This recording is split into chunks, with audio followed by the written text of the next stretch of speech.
In today's video, I'm going to show you guys a new strategy that I'm doing to run weekly options on MSTY. All right, all jokes aside, but I made a video about why I don't run the wheel strategy on leverage ETFs, and I stand by everything in it. But I've gotten enough questions on this that I want to answer a different question. If someone held a gun to my head and said, pick two leveraged ETFs to run the wheel or nothing, which two would I pick and how would I actually approach running the wheel on them? The answer isn't what most people expect. And the reasoning behind it is actually way more useful than the answer itself because it forces a specific way of thinking about how you use instruments that really were never designed for income generating strategies in the first place. So the two are TQQQ and SQQQ, right? And the two most traded leverage ETFs tied to the NASDAQ 100. TQQQ delivers 3 times the daily return of QQQ on the upside. SQQQ delivers 3 times the inverse. It goes up when the NASDAQ goes down and down when it goes up, right? They're not twins despite tracking the same index, right? They're structural opposites with completely different use cases, okay? And that asymmetry is what makes this really an interesting thought experiment for us option sellers. So what both have in common, right? Extremely liquid options chain, right? Open interest is deep across multiple strikes and expiration. Bid-ask spreads are tight, right? For instruments at this price point, right? You can literally enter and exit positions very cleanly without fighting the market at all. And that liquidity is the first reason, honestly, they'd appear on any serious consideration of a leveraged ETF options, right? Most leveraged ETFs have options chains too thin to trade really efficiently. What they don't have in common is a holding period. TQQQ is designed for investors who expect the NASDAQ to go up. It amplifies that move, but it also amplifies every down day through the daily rebalancing mechanism. SQQQ is designed as a short-term hedge or a directional bet on the NASDAQ declining. It trends towards zero in any environment where the NASDAQ is flat or rising over time, right? Understanding that structural difference is the entire foundation of how you'd approach wheeling either one of these things, right? Here's the framework that makes this even workable in my opinion. The wheel strategy's fundamental requirement is that you're willing to own the underlying, right? On a normal stock that's manageable, right? You buy a business at a price that you've decided makes sense and you hold it. On TQQQ and SQQQ, willing to own has a time dimension that doesn't apply to stocks, right? You can't just hold a leveraged ETF indefinitely the way you'd hold shares of a quality business.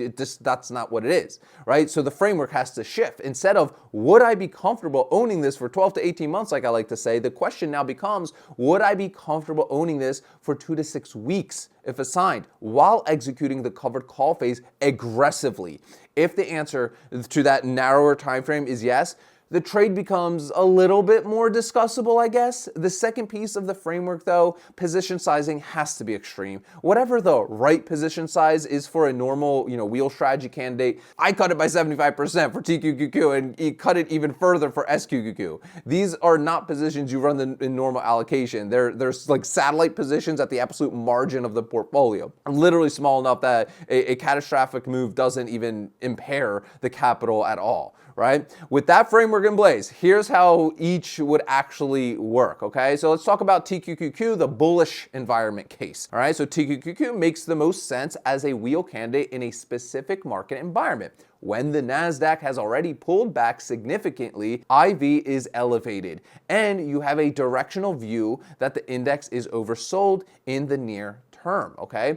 In that kind of environment, selling a cash secured put on TQQQ at a strike 10 to 15% below the current price gives you two things, okay? First, you collect some meaningful premium. TQQQ's elevated IV produces some really rich premiums that almost anything more than anything in the market. And second, you're committing to buy a leveraged long position at what you believe is a discounted entry. The key operating constraint is here. Expirations should be short, 30 days maximum, ideally on 14 to 25. The longer you hold TQQQ put open, the more you're exposed to the volatility drag that works literally against all leveraged ETFs, okay? Short duration positions limit that exposure window, okay? If assigned, the covered call phase should begin literally immediately and extremely aggressively. Calls sold at or near the money to exit the position as quickly as possible. You're not trying to hold TQQQ for months. You're trying to generate premium and get out of it. The assignment isn't a signal signal to long-term hold. It's a signal to accelerate the exit. Let's talk about SQQQ, the inverse case, and why it's even more limited,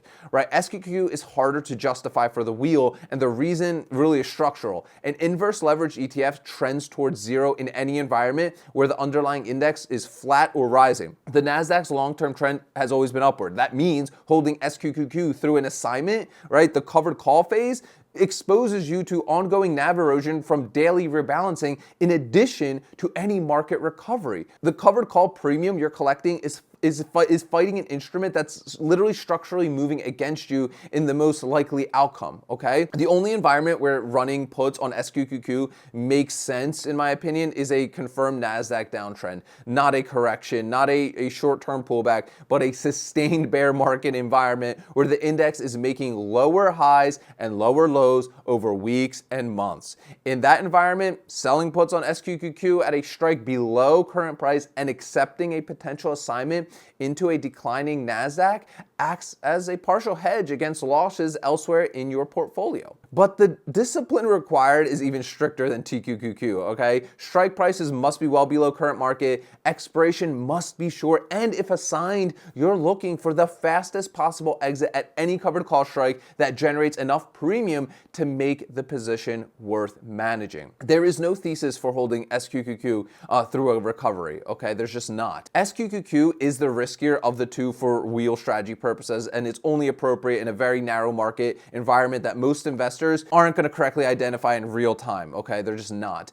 The reason this thought experiment is useful, though, isn't because leveraged ETF wheeling is a strategy I would even do myself. It's because it forces a precision in thinking about holding periods, position sizing, in environmental context that most wheel discussions don't really require. On a quality dividend stock or broad index ETF, you can be relatively relaxed about the covered call phase, right? The position takes 6 months to work out. Okay, so be it, right? The business isn't going away anywhere and we're collecting some dividends. But on a leverage ETF, every day of unresolved assignment has a cost associated. That cost is small per day, but it compounds over weeks. It teaches you, right, viscerally, if you've experienced it, that the covered call phase should not be passive. Every assignment needs active management, and some positions need to be exited at a modest loss before the decay makes the loss even larger for you. And that discipline, applied backward to quality positions, makes you honestly a better operator across the board, right? The speed and intentionality that leverage ETFs really demand is the same mindset that separates wheel traders who grind slowly forward from wheel traders who literally just drift sideways for months on really avoidable positions. So I've got some questions for you guys, as always, in the comments, right? Number one, has anyone run puts on TQQQ specifically during a market pullback? And what did that experience actually look like compared to, actual theory? And number two, is the leveraged ETF question even worth thinking about for most retail traders, or does the complexity make it really a distraction from better setups? Drop them down below. I love chatting with you guys down there. And if you want to take your education further, click the first link in the description of today's video. That's our Ark Options Strategy workshop. And at the end of it, I give you 3 incredible free gifts: my 10 favorite stocks under $30 watch list for running the wheel strategy on, my 2 premium calculators, as well as my full trade log template, so you're nice and organized. Click that first link in the description of today's video, guys. Remember, sell options, collect premiums, repeat. I'll see y'all tomorrow.